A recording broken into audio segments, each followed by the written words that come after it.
Yeah, are you ready? I'm gonna press it. What if the very thing we fear, letting someone truly love us, holds the power to save us from ourselves, from the vampires at our door? This question lies at the heart of All of Us Strangers, a 2023 film written and directed by Andrew Haigh, starring Andrew Scott as our protagonist, Adam.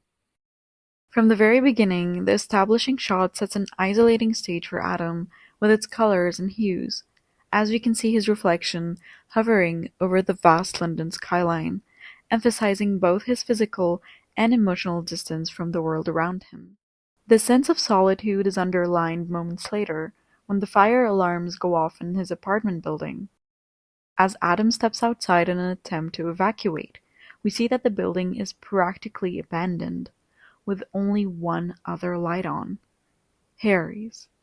We are then introduced to Harry as the bizarre neighbor who knocks on Adam's door, drunk and desperate to be let in.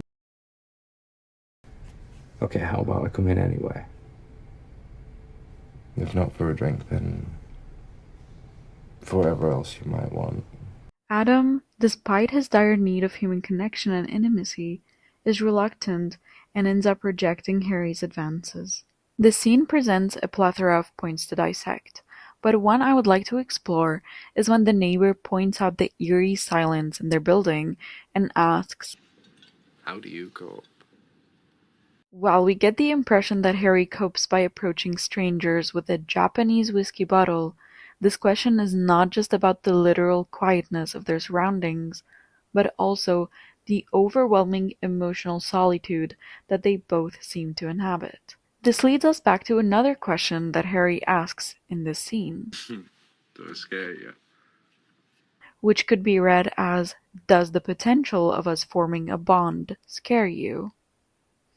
And the door shuts in Harry's face as a resounding yes. But before leaving, Harry also drops a very important sentence that we, the audience, do not fully grasp until the end of the movie. Harry hints that there are vampires at his door. This interaction seems to be the catalyst that pushes Adam to face a deeply hidden part of himself, his childhood trauma. Although Adam rejects Harry the first time they meet, his visits to his childhood home, where he frequently meets with his long-deceased parents who died when he was just 12 years old, pushes Adam to eventually open up to Harry's advances. In a beautifully shot scene, we learn that both men have been single for a while, as we also get a peek into Harry's life and state, reinstating the fact that he, as well, is lonely and has drifted to the edge of his family. Adam reveals that his parents, in fact, died in a car accident, to which Harry responds with condolences. Adam says it's okay because it has been a long time, to which Harry in turn says, I don't think that matters. Harry seems to be seeing past what Adam displays, bringing out his suppressed emotions and allowing him to feel safe in his vulnerability, which beautifully pushes this relationship forward. In his following visits to the house, Adam tries to get to know his parents better, as he in return also opens up to them. He attempts to reconcile with them, seeking answers and closure to unfinished childhood business, as well as apologies and explanations, things that he needed in his younger years but never received throughout his life, which only added layers to his grief. In one remarkable scene, Adam comes out to his mother, something that he never actually got to do. In response to his openness, she asks him if he's lonely because of his queerness, to which he responds, "If I am, it's not because I'm gay." In another touching scene, Adam's father apologizes to him for never going into his room whenever he would hear him cry after school, and Adam forgives him. That really is. It's not, Dad. Dad, I get it. It was so long. It was so long ago. Stop. Adam seems to have finally gained his parents' love and acceptance. The more the cracks in his relationship with his parents heal, the closer and more unguarded he gets with Harry. The plot advances when everything unravels after Adam suffers a drug-induced meltdown. Upon blacking out, Adam experiences a series of events. Him back in his childhood house at Christmas, lying in bed with his parents, as Adam and his mom recall memories they shared when she was still alive, as well as address what happened after the accident.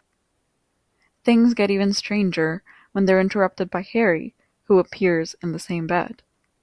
Upon being awakened by Harry in real time and unsettled by what's been happening, we get more details on the incident that took Adam's parents, as he tells Harry about it. That's also when he invites his lover to accompany him to his parents' house in hopes that he would meet them. Upon arrival, Harry regrets being there and flees the scene, which leads to one last meeting between Adam and his parents. The parents encourage their son to give his relationship with Harry a try, and explain that he needs to let them go in order to move on. In one last act of selflessness, Adam helps the ghosts of his parents grieve their own death, reassuring them that their fears about the accident were simply not true, even if it means lying to them. Adam's father tells his child he loves him, and that he regrets not saying it more often when he had the chance. Adam's parents end up vanishing again, this time for good, as Adam finally lets go of his immense grief. Coming home, Adam enters Harry's flat for the first time, only to find his lifeless body already in the process of decomposition. He's wearing the same pink sweatshirt and lying next to the same Japanese bottle we've seen when we were first introduced to him. We then come to the conclusion that the scene when the men first met was the first and last encounter they ever actually had together, and that all the scenes they've shared together throughout the movie were a series of what could have beens. I was so scared that night. I just needed to not be alone. What if Adam had not been carrying a terrible burden to begin with? What if he hadn't been so scared of love and companionship? What if he had actually let Harry in his apartment, saving Harry from his own misery, and consequently from death? Throughout the movie, Harry's ghost plays a crucial part in Adam's emotional healing and character arc. Harry turns out to be exactly what Adam needs in order to reconcile with his past and feel good about being alive. So in other words, Harry saves Adam. We also get a slight glimpse to how Adam could have saved Harry, how Harry could have stayed alive that night had Adam opened his door and heart for him. Being the only person to have found Harry's body, Adam returns to his apartment once again with the ghost of his lover. Harry places his hand on Adam's chest and says,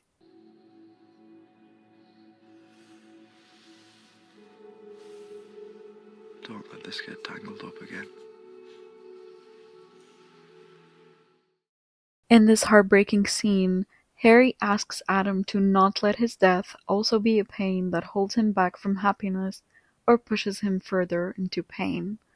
The film ends with the couple lying in bed together as the song "The Power of Love" by the 80s band Frankie Goes to Hollywood plays, calling on listeners to make love their goal, because no other force can truly save us from our own emotional vampires, whether that be trauma, loneliness, or even ourselves.